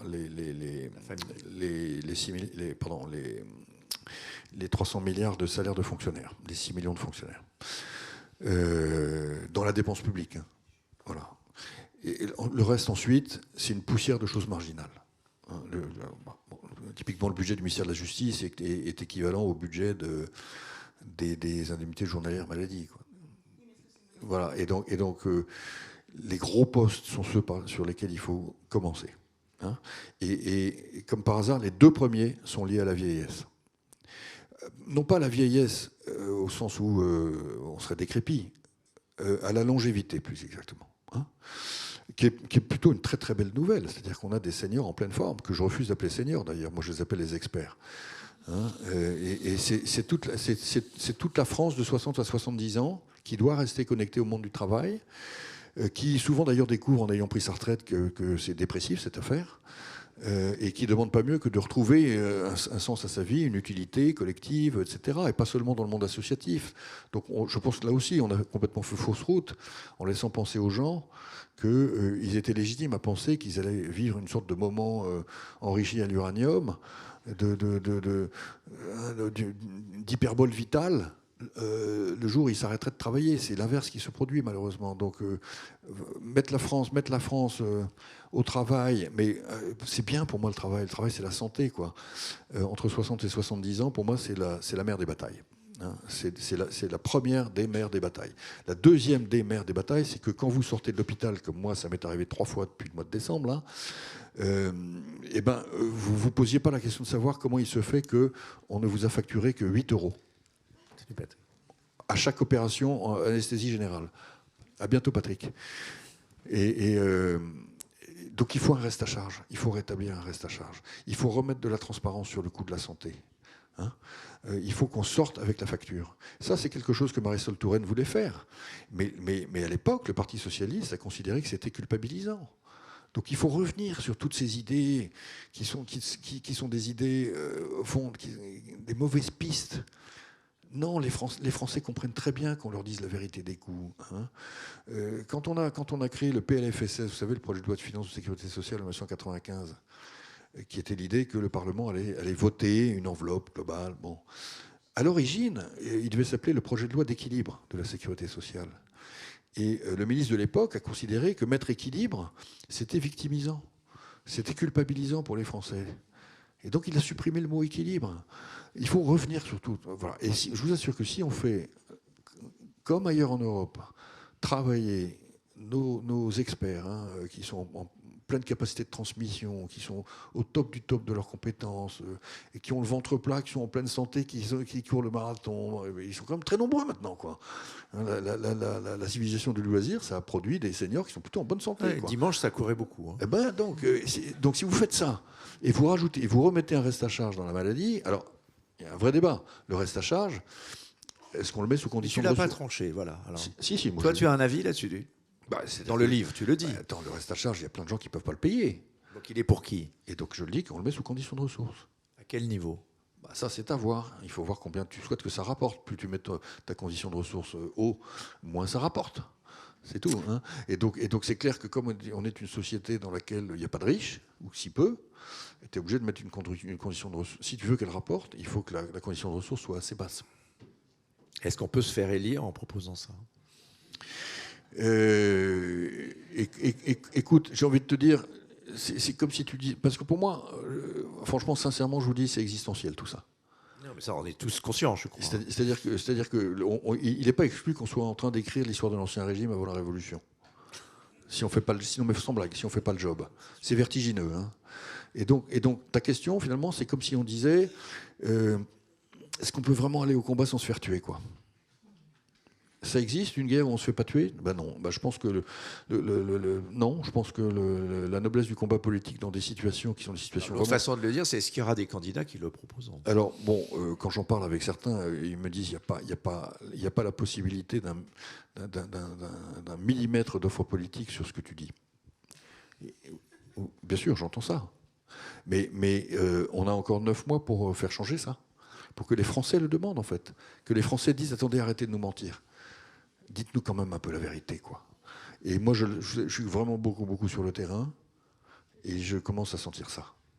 Je commence à sentir que les gens veulent qu'on leur dise la vérité. Tu es très actif sur les réseaux sociaux par des vidéos assez dynamiques. Et ouais. C'est une stratégie aussi de conviction, de porter ta... oui, quand on a quelque chose à dire... Ta pierre à cet édifice. Il faut que ça descende. Donc effectivement, je fais des... En employant les méthodes de communication... TikTok. Oui, la minute de Monsieur Cyclopède. Mais ça marchait bien. Vous allez sur mon site, c'est un truc qui s'appelle 1 minute. Mais en 1 minute, vous pouvez envoyer du bois. Hein. Je trouve que c'est plutôt le cas. C'est pas pour faire un compliment. Alors, est-ce qu'il y avait 2 ou 3 autres questions ? Oui, alors il y a plein de questions. Allez-y. On va vous passer des micros. On m'autorise combien ? 10 minutes. Merci. Bonsoir et merci beaucoup pour vos interventions. Il y a une question que je me pose depuis très longtemps et je n'ai pas encore entendu évoquer le sujet. On parle des cadres et des non-cadres. Si je ne m'abuse, quand les études montrent que les cadres vivent environ 5 à 6 années de plus en bonne santé que les non-cadres. Donc est-ce qu'on n'a pas là une solution pour l'âge de départ en retraite ? D'autant plus que, comme plein de gens comme moi, qui ont largement dépassé l'âge de la retraite, continuent à travailler avec plaisir. Donc, est-ce qu'il n'y a pas une solution en rapport avec ce statut cadre et non-cadre ? Merci. Pour tuer les cadres, donc. Il faut déjà... les faire partir après. Oui, mais la tâche, j'entendais. Il faut repousser l'horizon mental de la fin de carrière professionnelle en France, pour tout le monde. C'est-à-dire qu'il faut qu'un jeune sache que quand il démarre sa vie, il va travailler jusqu'à, bon, ça va vous choquer, mais c'est ma conviction, 70 ans. Comme en Allemagne, comme en Espagne, comme en Belgique. Bon, c'est quand même pas loin de chez nous. Hein. On parle pas d'Indonésie. Celui qui a fait des études jusqu'à 25 ans, il s'en doute un peu, quand même. Alors, il s'en doute, mais on lui a pas dit. Et donc, mais il faut que ça soit... Lui, ce qu'il pense, c'est qu'il n'aura pas de retraite. C'est plus simple. Donc là, oui, et il se trompe. Parce qu'en fait, on va lui servir une retraite correcte. Si on fait le job, là. On peut tout à fait lui servir une retraite correcte. Mais l'horizon mental de ce que c'est qu'une carrière professionnelle doit être déplacé significativement. Hein. Y compris chez les employeurs, hein, si je puis me permettre. Et par conséquent, c'est tout le social qui bouge. C'est tout le social qui bouge, évidemment. Les CDI à 60 ans, c'est pas la règle... Oui. Et donc, qu'est-ce que je voulais dire ? Ensuite, il y a les carrières difficiles, il y a des métiers qui sont extrêmement durs, hein, les métiers de la grande chaudronnerie, par exemple, pour faire les cuves du nucléaire. Vous devez partir à 59 ans. Hein. Quand vous travaillez, vous êtes une femme, vous travaillez dans la mise en boîte de conserverie bretonne par 2 degrés, ou les abattoirs, c'est très très dur. Donc, bien entendu, toutes ces catégories de concitoyens doivent partir à 60 ans. Mais ils sont devenus en réalité une très très forte minorité du seul monde industriel. Hein. Voilà. Donc il faut revenir sur des générosités accordées qui sont, de mon point de vue, totalement inadaptées à nos possibilités, en particulier le fait que 40% des cadres partent en retraite anticipée. Un truc qui pour moi, c'est le chiffre qui qualifie le fait que le pommier de l'État-providence a été presque, dévoyé par la dette sociale. Vous voyez ? C'est même plus un pommier, c'est devenu une espèce d'hybride épouvantable. Et qu'on en soit là, qu'on ait réussi, qu'on soit allé jusque-là, à faire partir 40% des cadres en retraite anticipée. Tous les polytechniciens, par exemple. Ah ben évidemment, ils ont commencé tôt.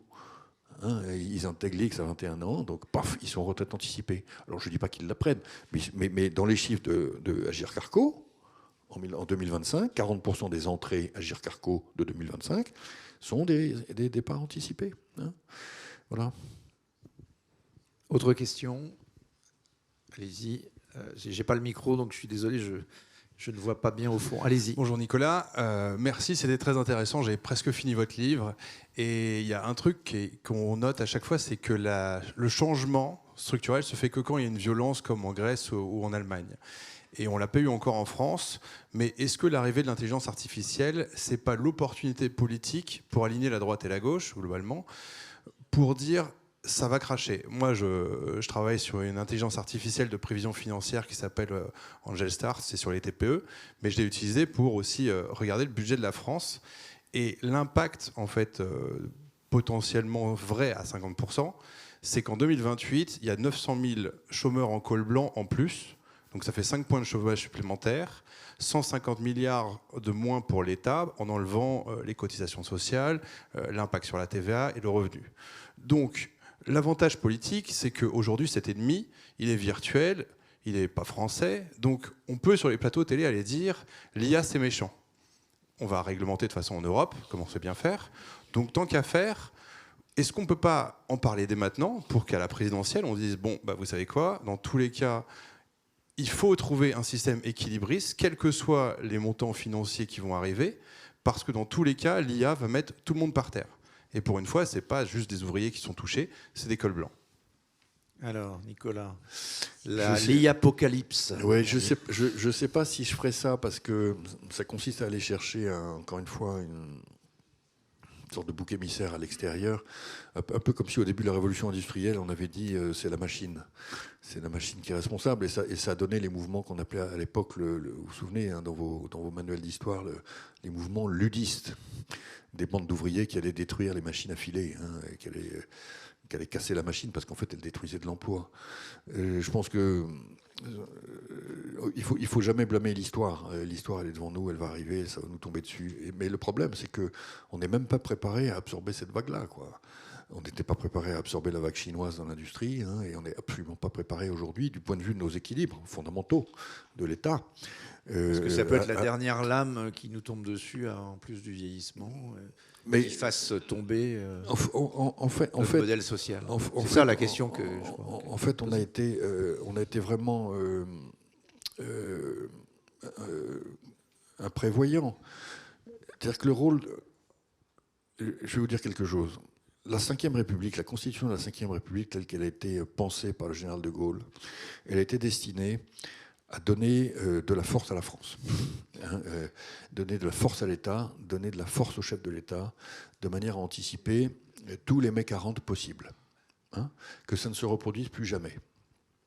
Or, ça n'a pas marché, puisque cette constitution, en dépit des pouvoirs immenses confiés à son président, en dépit du fait majoritaire parlementaire, la preuve est faite qu'elle n'a pas empêché la dérive fatale de l'État-providence, qui peut littéralement faire cracher le pays, comme vous disiez. Hein. Alors, il y a toutes les raisons qu'on a expliquées. Il y a le fait que l'essentiel de la classe politique depuis les années 70 est né dans le bain amniotique de l'État-providence, et donc dans l'incapacité totale de, au fond, le discipliner et le remettre en cause. Hein. Et puis il y a le fait que l'euro nous a permis de nous endetter massivement sans que ça ne nous coûte pas grand-chose finalement, et sans qu'on s'en aperçoive. Enfin, tout ça, le général de Gaulle n'avait pas du tout prévu. Mais l'éthique républicaine, j'ai envie de vous dire romaine de base, qui est on équilibre les comptes, et on prépare le pays à un pire qui reviendra. Cette éthique aussi a disparu. Hein.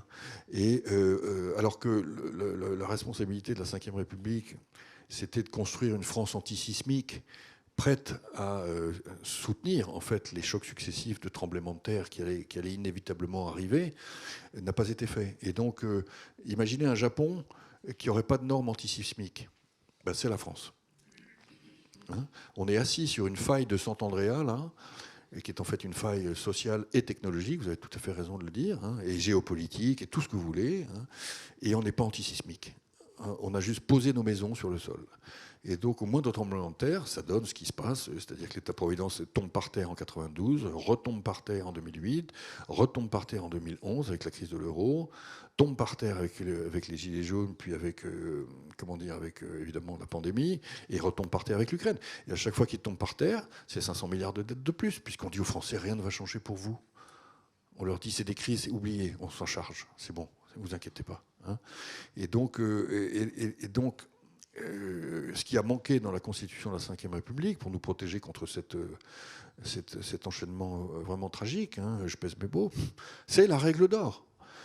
C'est la règle d'or des finances publiques. C'est-à-dire que vous devez accorder à vos concitoyens une promesse d'émancipation égalitaire à proportion de la capacité du pays à produire l'élan vital qui va financer tout ça. Cette règle d'or essentielle, y compris dans l'esprit des législateurs, les travaux implicites des constituants, que ce soit ceux de 45 ou ceux de 58, a été totalement oubliée. C'est ça qui est absolument tragique. Et donc je pense qu'il faut le dire aux Français comme ça. Je pense qu'il faut dire aux Français, on est allé trop loin, on s'est trompé, on vous le dit maintenant. Hein, et entre parenthèses, là pour le coup, je pense que tout ce qui est la classe politique des années 2000, 2010, 2020, un jour, au fond, ressemblera à ce qu'on pense aujourd'hui de la classe politique de la 4e, c'est-à-dire que c'est la classe politique d'avant la grande crise. Il y a quand même des responsables. Mais quand je dis classe, c'est-à-dire que... c'est collective, hein, collectivement. Oui, mais c'est le peuple, la classe. Ils ont tous été élus. Ils viennent des tréfonds de la société française. Et donc, c'est nous. C'est nous. C'est nous, c'est notre dette. Et ben, ça sera le mot de conclusion, car il faut s'arrêter. Merci vraiment, Nicolas.